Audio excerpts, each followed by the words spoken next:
Барлығыңызға сәлем. Көптен бері жасағым келіп жүрген тағамдардың бірі ол паста. Пастаның жасалу жолы өте оңай әрі өте дәмді болып шығады. Дәл осы рецепті көру үшін видеомды соңына дейін қараңыздар.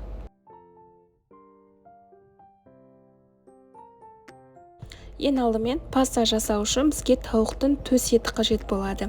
Негізі пастаны кез келген етпен жасауға болады, тартылған етпен де, бірақ мен тауықтың төс етімен жасағым келді, өйткені уақытты үнемдейді.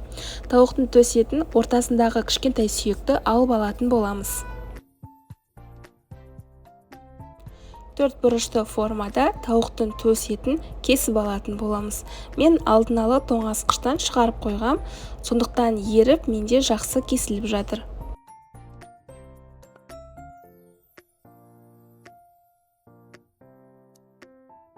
Бұл тағамды бұрын сонды жасап көрдіңіз бе? Егер жасап көрсеңіз, онда комментарийға өзіңіздің рецептіңізбен бөлісе өтіңіз.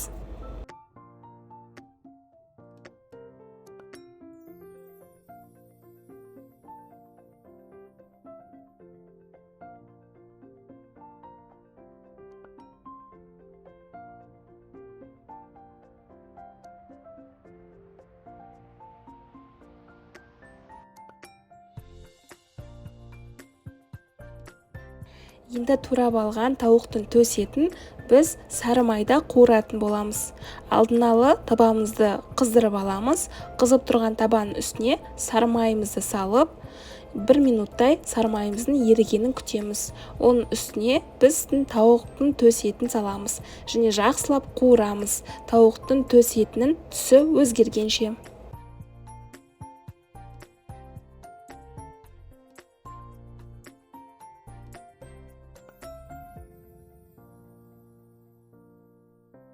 Егер сары май аз болған жағдайда, онда қосымша тағы да қосуларыңызға болады. Сары майға қуырған тауықтың төс еті өте дәмді болып шығады.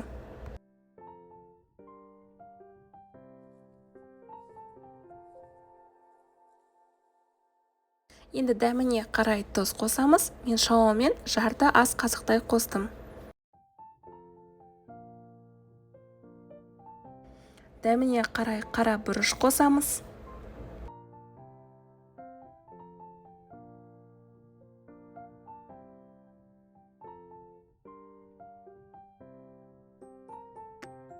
Және барлығын жақсылап араластыратын боламыз.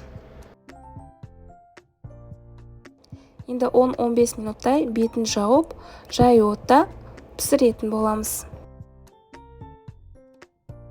Міне 15 минуттай өтті. Енді біз тауық етін бөлек ыдысқа салып алатын боламыз.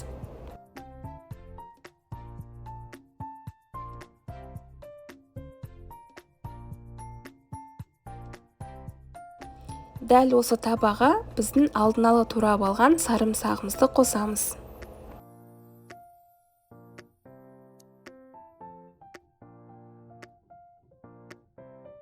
Оның үстіне турап алған пиязымызды қосатын боламыз. Және шпинат қосатын боламыз. Шпинатты да алдын ала жуып, 4 бұрышты формада турап, осы пиязымыздың үстіне қосамыз және барлығын жақсылап араластырамыз. Шпинаттың суы тартылғанша.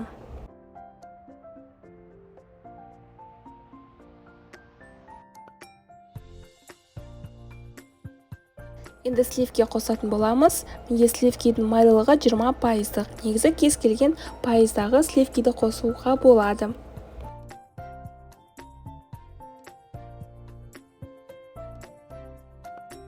Алдын ала пісіріп алған тауық етімізді де салатын боламыз. Барлығын жақсылап араластырамыз.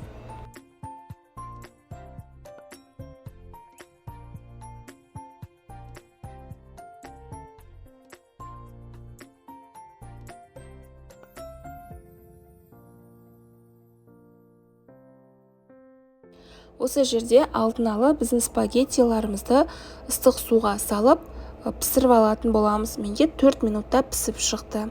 Енді осы спагеттиді біздің дайындап жатқан сұйықтықтың үстіне саламыз. Достар, осы жерде бір қателік рецептті жібердім. Мен кеспенің барлығын салдым. Негізі кеспенің барлығын салып алудың қажеті жоқ. Өзіңізге керекті мөлшерде ғана салсаңыздар болады. Өйткені сливки кеспенің бойына толықтай барлығы сіңеді.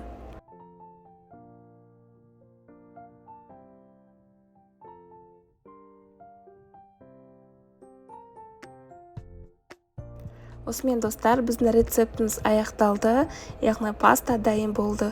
Өздеріңіз көргендей, санаулы уақытта ғана дайын болады. Бетіне сіздер кез келген сырды қосуларыңызға болады, яғни ірімшік. Мен 2 түрлі сырды қостым, яғни сметаник, сонымен қатар сулугуни. Дәл осы рецептпен жасап көруге кеңес берем. Сіздерге ұнайтынына сенімдімін. Дәл ресторандағыдай болып шығады дәмі. Егер ұнаса, міндетті түрде комментарийға өз пікірлеріңізді қалдырыңыздар. Сіздердің жазған пікірлеріңіз мен үшін өте маңызды. Сонымен қоса достар, мен сіздерге екінші рецепті ұсынатын боламын. Ол бізде пицца. Пиццада кешкі асқа, түскі асқа өте жақсы үйлеседі, жасалуы да өте оңай. Баршаңызға қайырлы кеш, сіздермен арайлым. Бүгін мен сіздерге үй жағдайында жасалынатын, өте дәмді шығатын пиццалардың рецептісін ұсынғым келеді. Небәрі 20 минуттың ішінде пісіп шығады. Дәл осы рецепті толықтай көру үшін видеоны соңына дейін қараңыздар. Ең алдымен тестасын жасайтын боламыз. Ол үшін бізге керек ингредиент 200 мг сүт немесе су қосуға болады. Бірақ сүтпен өте дәмді. Жарты шай қасық тұз және 1 ас қасық қант қосамыз. Және 1 шай қасық ашытқы, яғни дрож қосатын боламыз. Барлығын жақсылап араластырамыз. Оның үстіне 3 ас қасық сұйық май қосатын боламыз. Тағы да барлығын жақсылап араластырамыз. Ең соңғы ұнымызды сеткадан өткізетін боламыз.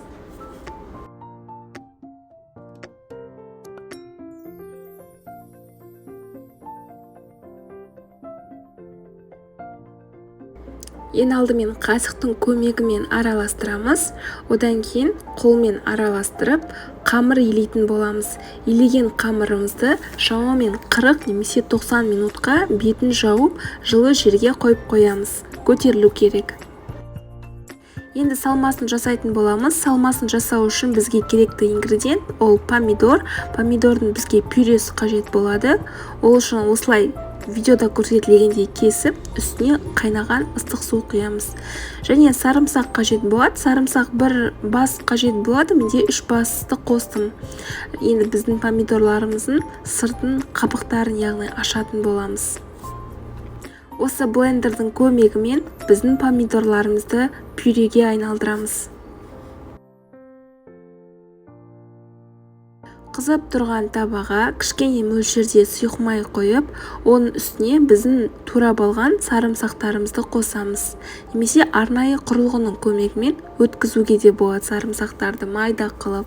Оның үстіне помидордың пюресін саламыз. Барлығын жақсылап араластырамыз. Осы жерде бізге керек тағы да бір ингредиент, ол орегано приправасы. Осы приправа өте жақсы дәм береді. Дәміне қарай шамамен қоссаңыздар болады. Оның үстіне дәміне қарай тұз қосамыз. Енді барлығын жақсылап араластырамыз 5 минуттай. Алдын ала пеште пісірілген тауық еттерімізді суығаннан кейін дәл осылай турап аламыз. 90 минуттай уақыт өтті. Біздің қамырларымыз көтерілді.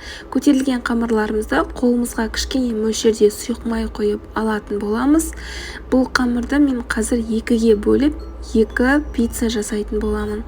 Егер сіздерде духовкаға салатын құрылғыларыңыз үлкен болса, онда осы 1 пицца жасауларыңызға да болады. Менде кіші көлемде болғандықтан мен 2-ге бөлдім. Енді пиццаның формасын жасаймыз. Оның үстіне біздің суыған, яғни томат пюресін салатын боламыз. Томат пюресін салып, жағып шығатын боламыз. Бұл бізде соусы. Сонымен қатар менде үйде колбаса болғандықтан колбасаны дөңгелек формада турап, осы пиццаның үстіне салдым. туралған тауық еттерін де араластырып салатын боламын.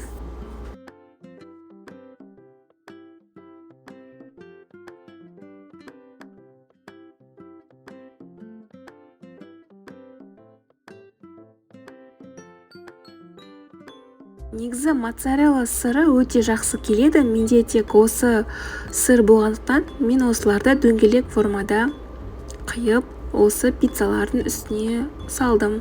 Енді қызып тұрған пешке 180 градусқа 20 минуттай пісіретін боламыз. 20 минуттай өтті. Бірінші пиццамыз бізде дайын болды. Пицца кескен кезде дәл осындай күйде болады.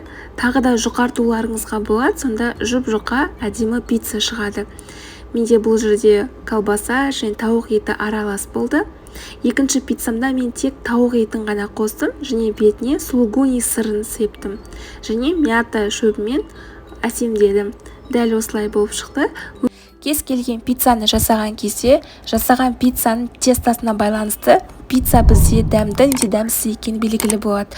Ал бұл жердегі тесто өте дәмді болып шығады. Сондықтан достар, дәл осы рецептпен сіздерге жасауға кеңес беремін. Алдағы уақытта тағы да қандай рецепттер күтесіздер, міндетті түрде өз ойларыңызды комментарийға қалдыруды ұмытпаңыздар. Сіздермен болған арайлым, каналыма тіркеліп лайк басуды ұмытпаңыздар.